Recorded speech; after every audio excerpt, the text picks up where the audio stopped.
In the heart of Savannah, Georgia, under the awning of a small bookstore on Whitaker Street, a blind golden retriever slept on the pavement. He had no collar, no owner, at no name anyone truly knew. But the locals called him Buddy. He couldn't see the world around him. Instead, he knew it by sound, the shop bell, passing footsteps, and the soft jingle of a little girl's bracelet he listened for every day. That sound would one day lead him into fire. Buddy lived by sounds: the squeak of the bakery door every morning, the laughter of school children in the afternoon. Every day after school, 10-year-old Emily walked past the bookstore. Her bracelet chimed with each step, a sound Buddy recognized instantly. Some whispered that Buddy had been abandoned because he was blind, but Emily never treated him like something broken. She always stopped, knelt beside him, and shared part of her snack. "See you tomorrow, Buddy," she would say.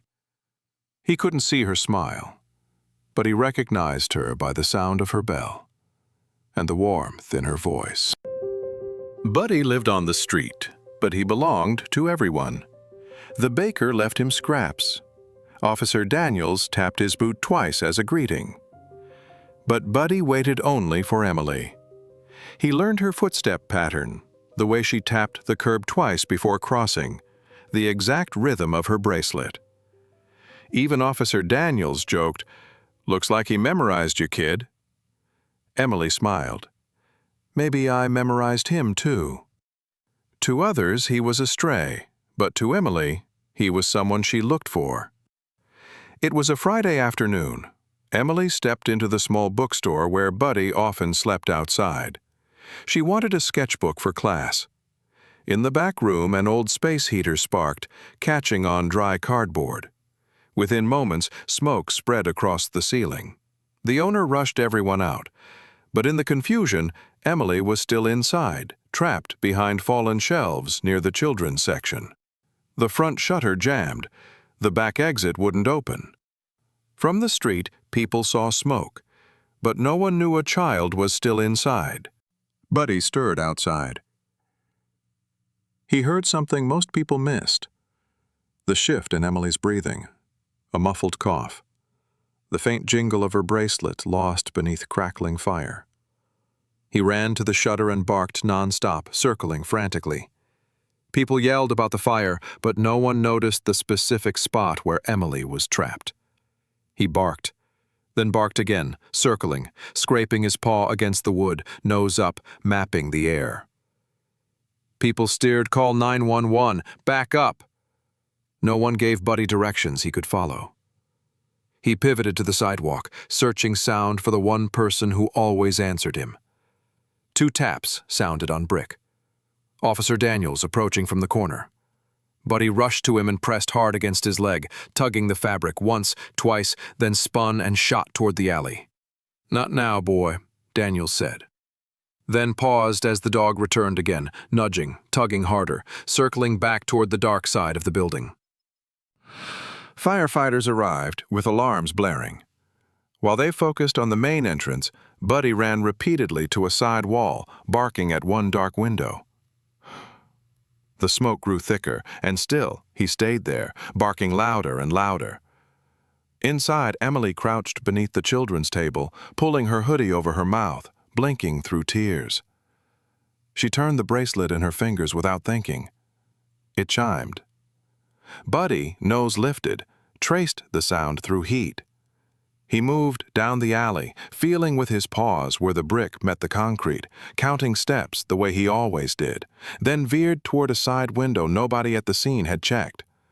He barked, high and fast, paws against the wall.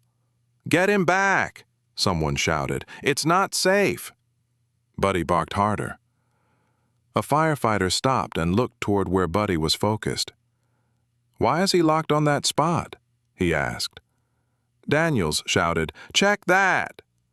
They broke the window, smoke poured out, and moments later, a small voice cried out, "Help!" A firefighter climbed in and pulled Emily from the smoke-filled room. She coughed, gasping for air, but alive. Buddy, burned paws pressed to the ground, lay down near the stretcher as Emily was carried out. Her first words, "Buddy, where's Buddy?" Emily was placed on oxygen near the fire truck. Her parents arrived, crying with relief. Buddy stood still until he heard the bracelet again. He moved to her side and rested his head against her arm. Officer Daniels rinsed his burned paws with bottled water. Emily gripped Buddy's fur weakly and whispered, "I heard you. I heard you calling me." Before she passed out from exhaustion, she repeated one thing over and over. "I heard, Buddy, don't leave." The next day, Daniels brought Buddy into Emily's hospital room. He stopped at the door, listening. Emily lifted her hand. The bracelet jingled once. Buddy walked straight to her bed and rested his head beside her arm. She placed a hand on his head and said softly, "You found me, even when you couldn't see me." When Emily returned from the hospital, she walked slowly up Whitaker with her parents. She paused at the edge of the bookshop shade and lifted her wrist so the bracelet would chime. Buddy lifted his head, found her by the sound, and stood. Emily knelt and looped the cloth collar around his neck, fastening the small bell beneath his chin. "Hi, Buddy," she said. "Can you stay with me?" Buddy didn't wag excitedly. He simply rested his head on her leg and stayed still.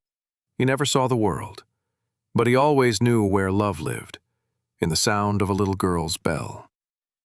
And from that day on, he was no longer a stray. He was home. He may have been blind, but that day, he saw more clearly than any of us. Because sometimes, the heart leads where eyes cannot. If stories like Buddy's matter to you, stay with us. Join us for more true stories of courage, loyalty, and the animals who change lives.